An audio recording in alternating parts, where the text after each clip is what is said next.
नहीं किया, लगता है कि भाड़ फोड़ देगा। देखिए खैर अब तो वोट नहीं दिया जाएगा यहाँ से। रही बात आपकी पूरा। नमस्कार, आप देख रहे हैं धाह न्यूज और मैं हूं अभिषेक मिश्रा।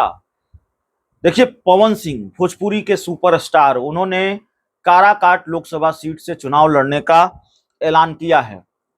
और पवन सिंह ने जैसे ही ऐलान किया काराकाट लोकसभा सीट से, मेरा ख्याल है, मुझे लगता है कि उपेंद्र कुशवाहा जो काराकाट लोकसभा सीट से एनडीए के उम्मीदवार हैं, वो सोच रहे होंगे मन में कि अच्छा होता पवन सिंह आसनसोल लोकसभा सीट से चुनाव लड़ लेते। भारतीय जनता पार्टी ने उनको उम्मीदवार बनाया था और वाकई बीजेपी ने पवन सिंह को उम्मीदवार बनाया था आसनसोल लोकसभा सीट से, लेकिन पवन सिंह ने यहां से चुनाव नहीं लड़ा, टिकट लौटा दिया, ऐसा कहा जाता है। अब अंदर की बात क्या है पवन सिंह जाने, भारतीय जनता पार्टी जाने।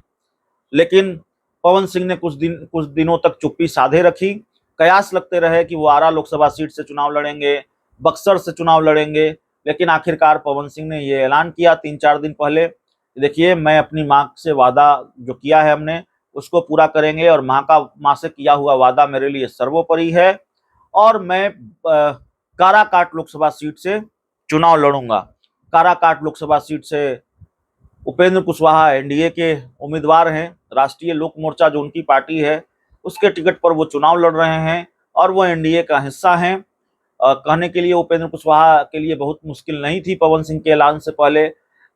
महाबली सिंह जो चुनौती थे उनका टिकट कटा, तब उपेंद्र कुशवाहा को माफ कीजिएगा एनडीए में ये सीट मिली और उपेंद्र कुशवाहा चुनाव लड़ रहे हैं।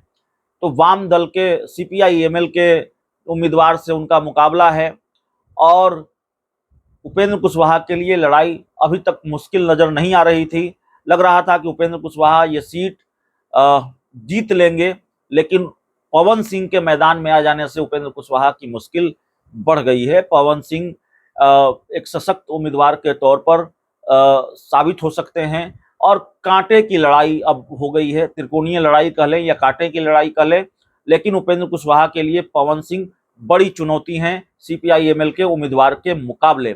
लेकिन उपेंद्र कुशवाहा की मुश्किल सिर्फ यही नहीं है कि पवन सिंह चुनौती बनकर सामने आ गए हैं। पवन सिंह के आने से उपेंद्र कुशवाहा की मुश्किल तो बढ़ ही गई है और जाहिर तौर पर यहाँ पर कुछ भी फैसला हो सकता है। उपेंद्र कुशवाहा के हाथ से ये सीट जा भी सकती है। जीत हार किसकी होगी ये चुनाव नतीजे बताएंगे, लेकिन उपेंद्र कुशवाहा की मुश्किल ये है कि यहाँ उनको विरोध का सामना भी करना पड़ रहा है। जैसे एनडीए के दूसरे नेताओं को कई जगहों पर विरोध का सामना करना पड़ रहा है, वैसे उपेंद्र कुशवाहा को भी यहाँ विरोध का सामना करना पड़ रहा है। एक तस्वीर है, एक वीडियो बहुत वायरल है सोशल मीडिया पर, जिसमें उपेंद्र कुशवाहा काराकाट लोकसभा क्षेत्र में जनसंपर्क कर रहे हैं और जनसंपर्क के दौरान एक जगह पर जब वो बैठे हुए हैं, कई लोग उनके साथ हैं, तो उनको सुनाया जा रहा है कि भाई आप आ गए, हम धन्य हो गए, लेकिन हम आपको वोट नहीं देंगे। 2 टूक काराकाट की पब्लिक उपेंद्र कुशवाहा के मुंह पर उपेंद्र कुशवाहा को कह रही है आप आ गए, ये ठीक है, हम धन्य हो गए, लेकिन हम आपको वोट नहीं देंगे। देखिए ये वीडियो। नहीं किया, लगता है कि भाड़ फोड़ देगा। देखिए खैर अब तो वोट नहीं दिया जाएगा यहाँ से। रही बात आपकी पूरा इज्जत कर रहे हैं, स्वागत है और आभार भी व्यक्त कर रहे हैं इस बात के लिए कि आज तक 18 वर्षों से जो सांसद महोदय रहे ऐसे पिछड़ा या कोयरी के गांव में कभी आना उचित नहीं समझे। इससे गुजरते हुए भी कभी रुकने के प्रयास नहीं किए, लेकिन आपको बुलाया गया तो चलिए हम लोग धन्य हो गए आपका दर्शन करके महाप्रभु जी, लेकिन वोट नहीं मिलेगा हम लोग की तरफ से सर।